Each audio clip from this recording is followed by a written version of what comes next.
Hi, and welcome to PJMAB's TV review channel. I'm today going to talk about one of the funniest DVDs I've come across in a while. It is Chance in a Million. Simon Callow and Brenda Blethyn are hilarious throughout this 3-season DVD. Simon Callow is just superbly cast in this. He, the speech very Edwardian, just the way he comes across, but very straightforward. It is about him, Tom Chance. He is coincidence rules his life. Remember the old Murphy's Law? What can go wrong will go wrong. Well, that's his day-to-day life. If something will happen by coincidence, it will happen to Tom Chance. If it's a chance in a million, more than likely it's happened to him daily. And his partner in crime, as it were, is Alison, who sort of gets dragged into it. Alison's a mousy librarian with the heart of a vixen, a seductress, and she's constantly try to influence Tom to show her vivacious side. And every time it works, something happens. It basically coincidence. It starts off right at the very beginning in the pilot, which Tom is going to meet a blind date called Alison, dressed in white and pink, and Alison, who is going to meet her cousin Tom, who she hadn't seen since they were kids, in the same bar. Tom meets Alison, assumes it's his blind date, and it goes from there. His blind date turns up, gets accidentally knocked out, and her cousin Tom is found standing over the woman and the receptionist guys. Both of them have been knocked out, standing over the body, so he gets arrested. But then it goes on from there. Every episode is a new coincidence that just seems to try and ruin their life, and Tom obviously grew up with it. He takes it in his stride. Alison sort of struggles, but it's just a comedy of errors in the most basic terms. Hilariously well done. It is one of the funniest things I've seen. It was it was broadcast 84 to 86, so 3 seasons, 1 a year. 6 episodes per season. They had a cast that appeared throughout, so like the cousin Tom was the same person, even though he appeared maybe 1 or 2 episodes here and there. They had the boss in the library was the same person throughout the 3 seasons, although he only appeared here and there.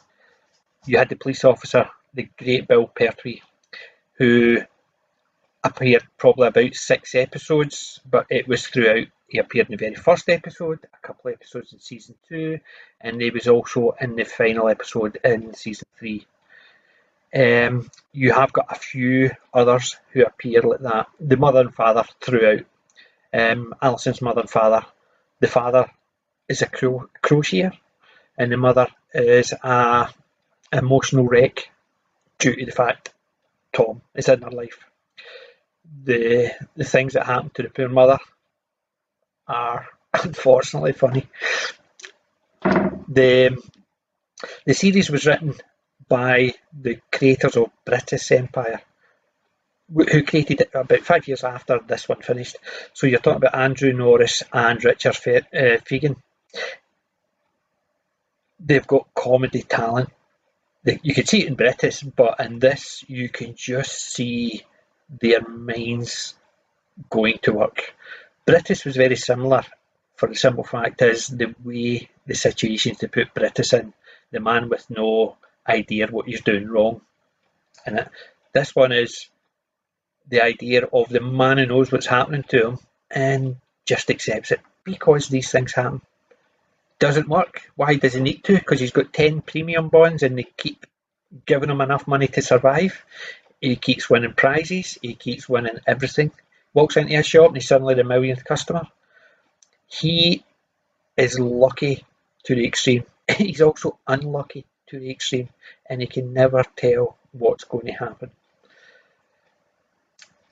The good things about this set is the extras. There's a lot of them. This one has got a photo gallery. It's got an alternate version of the pilot, which I think was a better version than the one that was actually broadcast. The alternate version at the second half was the difference, and it was in the restaurant. The one that was broadcast was a wee bit tighter for the story because the one or two things that happened in the first part were tied up in the second part, but it wasn't as funny as the alternate version. The alternate version, to me, was superb. The situation he got himself in and the reason he got himself in was well done. They used that similar idea later on in a one when he goes into a bar and there's a fight, but I'll not ruin anything. Don't worry, no spoilers in this. The alternate pilot was, to me, funnier, but I can understand why they changed it to tie up the story a wee bit better.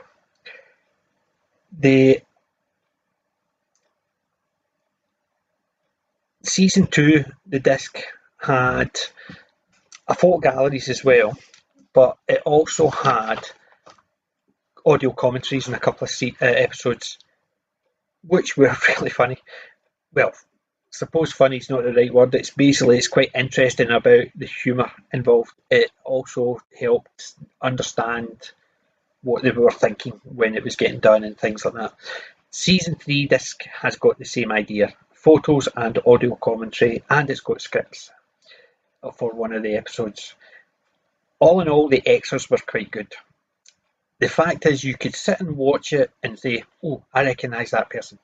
The woman who played the head teacher, the headmistress in Grange Hill, she was in it.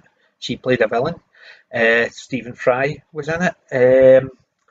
The guy that played the detective in The Bill early on, the sort of hard man, he played a butler, waiter, come dining host, who was a bit of a, not so much a villain, but a bit of a hard man, who gets taken out by the wee mousy librarian. But that's a different story.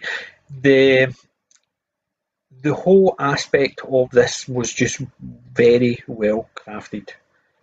The good points were the humour throughout from season 1, the very first episode, to the very last episodes of season 3, which the 3 seasons were a continuation. It wasn't an episodic as such. There was episodic sides of it, but they did have a continuing story. So in episode 1, you meet the police sergeant, Bill Pertwee. He mentions some things, but in season 2, when you see him again, they still refer back to things that have happened in previous episodes and the season before, and it's throughout. So it's episodic, but it's also a serialisation of the Comedy of Errors.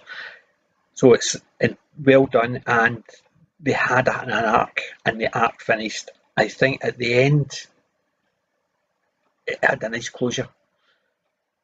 It just sort of smile on your face closure. Yes, I could see that happening. But the Comedy of Errors getting there, the very final episode, or the final last 2 episodes, to me were two of the funniest I've seen. The poor family. That's all I can say. You need to watch it to see it, but the poor mother, the poor father, the poor bridesmaid, and the poor cake. definitely poor cake.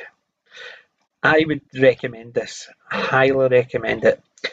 Simon Callow at his best, Brenda Blethyn at her most desirable. She is superb as the mousy librarian with the heart of a vixen. She plays it so well against Simon Callow's stoic optimism. Things will turn out because they always do, no matter what happens. As long as you're not one of the two who are going to actually get all these things happening to them. I would definitely recommend this to anyone who wants to see it. Simon Callow is superb with his alcohol. I'll put a wee bit up there just to show how he drinks his pints regularly throughout the seasons. It's just so funny. Pauses in between sentences to have a quick drink and then continues with his sentence. It's just everything within it is well crafted to the point. It's funny. I would, if I gave it stars, I would give this one a 5 stars, but it's the first time I've even mentioned stars, but maybe something later on I'll look at. But I would definitely recommend this DVD.